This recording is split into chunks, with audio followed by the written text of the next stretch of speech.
Klein, speaking to himself, pulled at his hair as he walked over to the coffin, large syringe in hand. Using it to draw blood from Nick's arm, he walked back to the table, my partner not moving in the slightest. The person sitting in the chair had their head down. Carefully lifting it, he whispered something over to them, his face filled with grief. The one he spoke with had been a very beautiful woman, who'd looked to be dead for at least a few days. He stroked her hair as if she was just sleeping, whispering promises as he took a strand of hair. He quickly wrote some spellwork. Then her hair and Nick's blood were placed down as he wrangled a chicken and rat to the table's surface. I flinched as he quickly killed both animals to activate whatever spell he just made. At first, nothing happened, then a burst of red light came. The bodies of the dead animals twisted and cracked into something else. For a half a second, it almost appeared human in the light. Then, it morphed into something very like the creatures we'd come across before. He was the one making them. But for what reason? Judging from how much he cursed and shouted, the outcome was not what he wanted. The new creature looked just as twisted as the others. The human face, that half taken over by a beak growing out of the skull, looked similar to the dead woman he took the hair from. The monster turned, ready to attack, but it bounced off another invisible wall as Klein cursed at himself, not understanding what he was doing wrong. The monster appeared hurt, and it started to limp around. The pool of water barely came up to its knees. I caught Anker's eye and we silently knew what to do. He would attack Klein and I would go for Nick. We split off. He ran out from behind the rock, kicking up water. Klein yelled, startled by not only the sudden appearance, but by who it was. Anker was feared throughout the corporation. No agent wanted him after them. Unknown to us, Klein had set out traps beforehand. Anker set them off, magic ripping through the water. He shielded his face with his arms, waiting for the traps to stop. I did something very stupid. Grabbing a rock, I placed it inside his jacket pocket so I could throw it over to him. He snatched it from the air just in time to cover himself as another blast of magic came down. I now ran forward without any kind of protection. I assumed the wall might be the same as before. Running through the water, I was determined to get to Klein and to take Nick home. My only plan to punch him in the face, hoping that would be enough. My body moved solely by instinct. When Klein brought out a charm, I didn't even hesitate to crash through, knocking the table aside. His palm hit my shoulder, charm making contact. The feeling of my entire body burning flooded my senses. I almost passed out from the pain, my brain still set on hitting him. I needed to get to my partner. Nothing else mattered, not the pain or the spell he just tossed out. My hand never stopped as it arched out to connect to his jaw. Something between us snapped and the fiery pain disappeared the moment my fist made contact. He got knocked over as we both crashed down to the ground. Anker broke through the rest of the spells and traps to pin down Klein with one foot before he stood back up. All of us were breathing hard from the quick exchange. My shoulder burned from where he placed the charm, but no lasting damage had been done. I need to bring her back. Just let me do it. It's my partner, I have to. Klein started his defense when Anker rudely kicked his face to knock him out. No wonder why he'd been so desperate. If Nick died, I didn't know what I would do. I wanted to run over to him, but Anker stopped me by grabbing a hold of my shoulder to look at the damage. His face looked as if he knew something I didn't.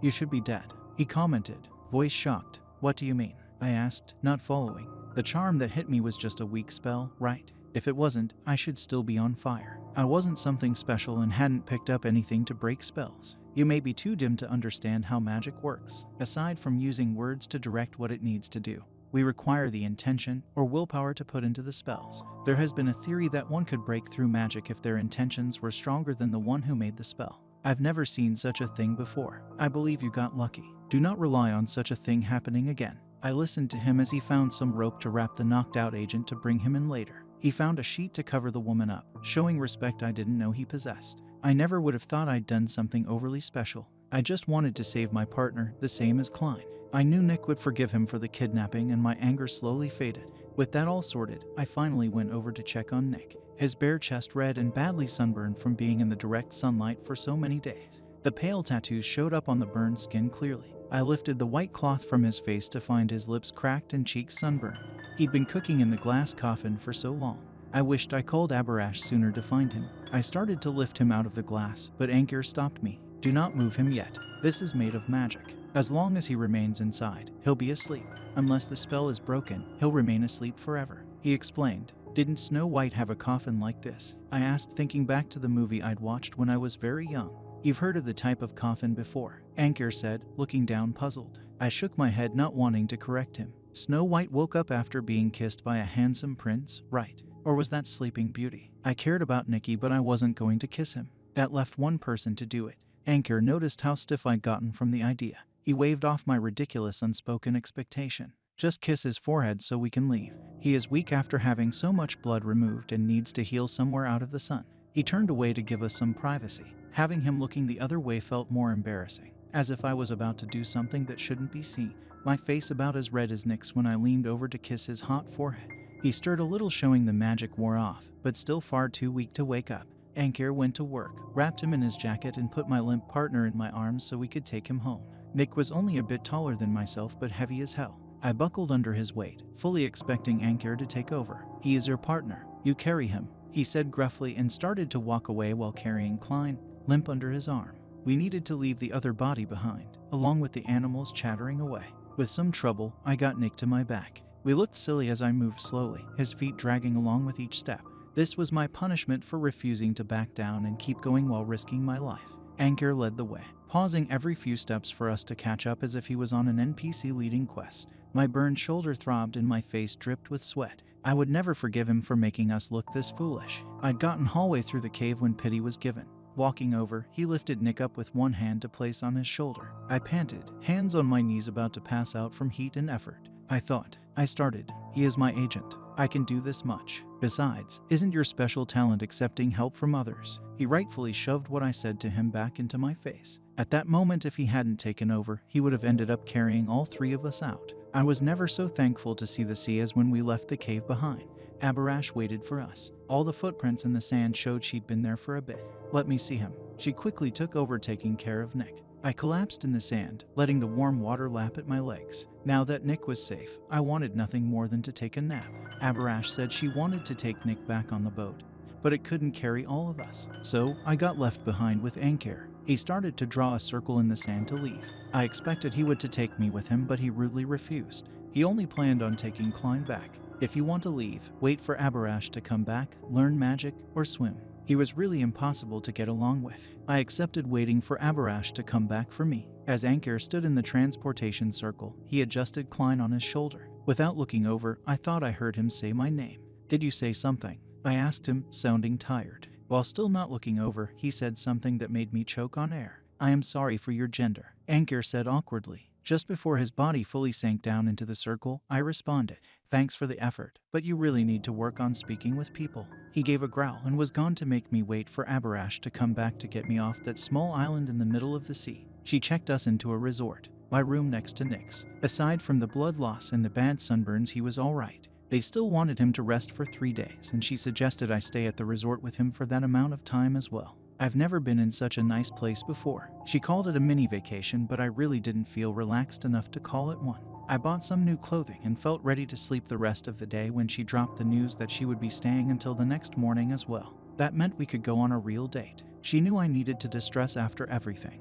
and couldn't do anything for Nick besides let him rest. I got cleaned up and met her later that night. I wasn't really into the date until she showed up. I felt very underdressed compared to her. She wore a simple golden dress with high heels that laced up her legs. Her neck was cluttered with extra jewelry, and she laughed seeing my open mouth expression. Abarash really was way out of my league. What she saw in someone like me, a mystery. We found a very nice seafood place at the resort. We walked, her holding my arm as I told her about some cases she'd missed. Everyone stared at her as we sat down at a table. Right away she ordered a bottle of wine, saying the dinner could be claimed as a work expense and we could eat and drink whatever we wanted. I was too tense to finish off my salmon or touch my drink. She laughed and was a joy to be around as she finished off plate after plate of crab legs. Not ones as long as her arm, but good enough. A food that would be messy for most to eat, and yet she did so gracefully. Overall, the dinner felt like a dream. I was on a resort next to a beach that overlooked the ocean with the person I'd fallen in love with at first sight. Any second things might come crashing down,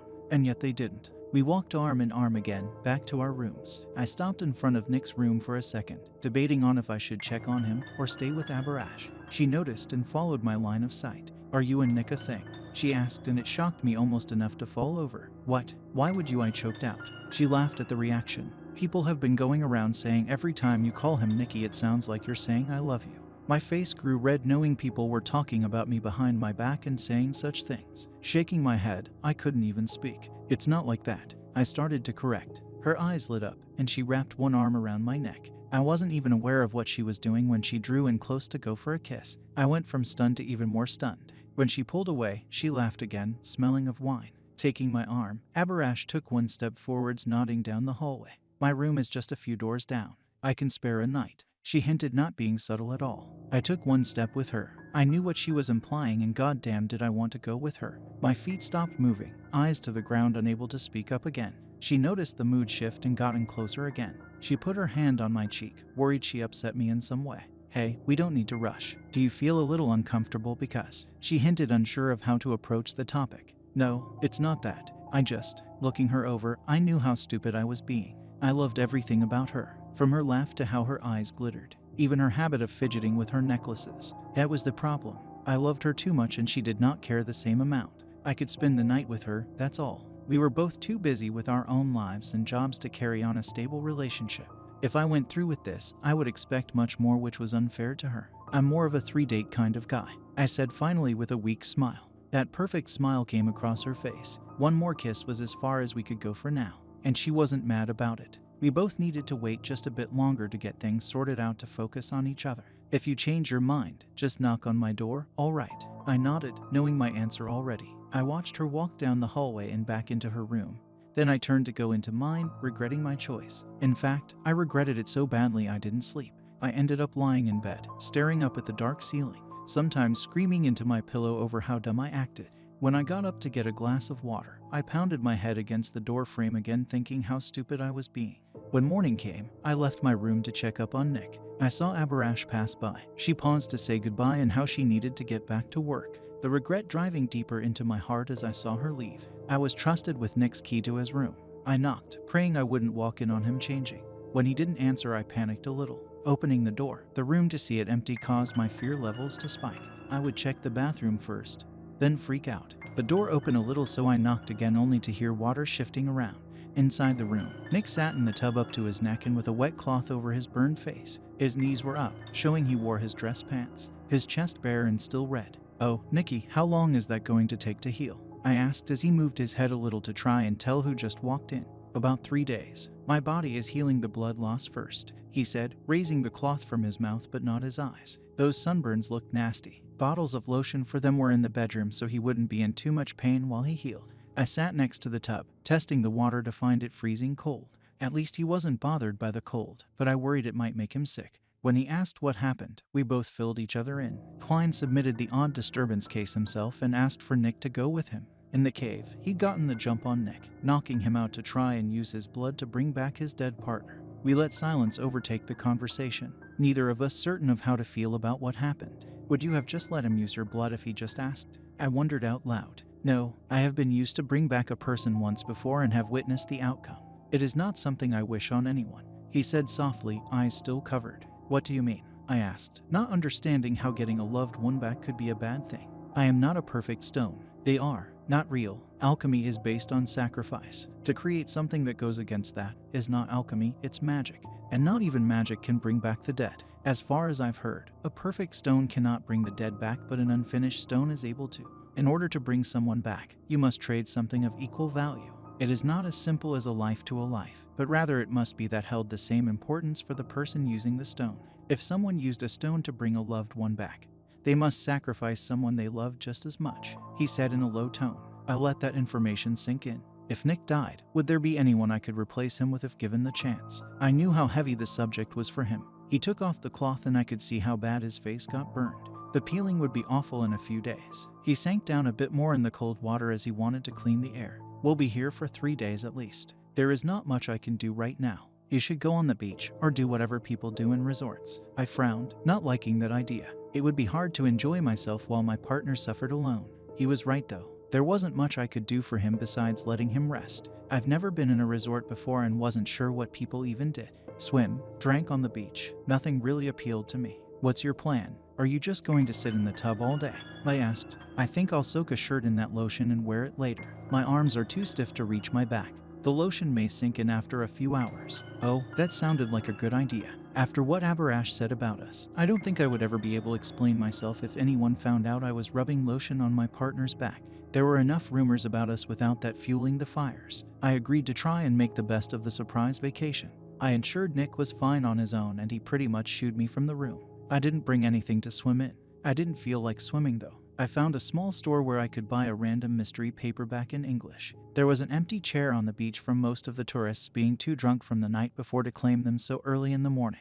I made a huge mistake being talked into hanging out on the beach. I read for an hour or two, then started to drift off from not sleeping the night before. When I woke up, the sun was starting to get lower in the sky, and my book had dropped to the ground. I felt roasting hot and needed a drink right away. When I moved my sweaty legs off of the chair, my heart dropped. Being in the sun for most of the day without sunscreen caused my legs to match the burns Nick got. It already started to hurt walking around. Moving stiffly, I gathered up my things to head to the only place I knew that had a stash of lotion.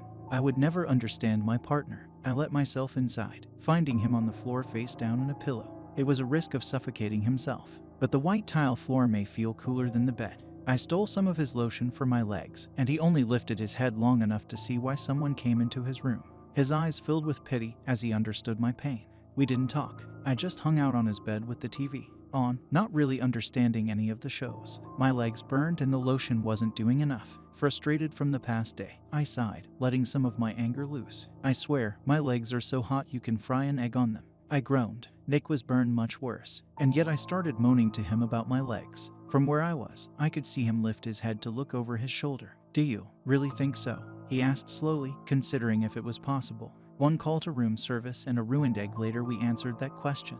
The next 2 days we just hung out in his room. I only left for meals or to buy a new book to read. His burns healed up without them peeling afterwards. He looked horrified that I told him my legs would peel soon. Since I did not bring my passport, we needed someone to pick us up to get home. 2 agents set to meet us at a marketplace. Checking out, I realized resorts turned out to not be my thing. But some time before meeting the agents, we shopped. I let Nick out of my sight so I could buy a few things to bring back for everyone. It was pretty hard to say no to anyone at the marketplace. I found him through the crowd, ready to leave, my arms loaded with bags. Nick bought a lot less stuff than myself. In the sun I could see how nicely his face had healed, but he had also gained some freckles from being in the sun for so long.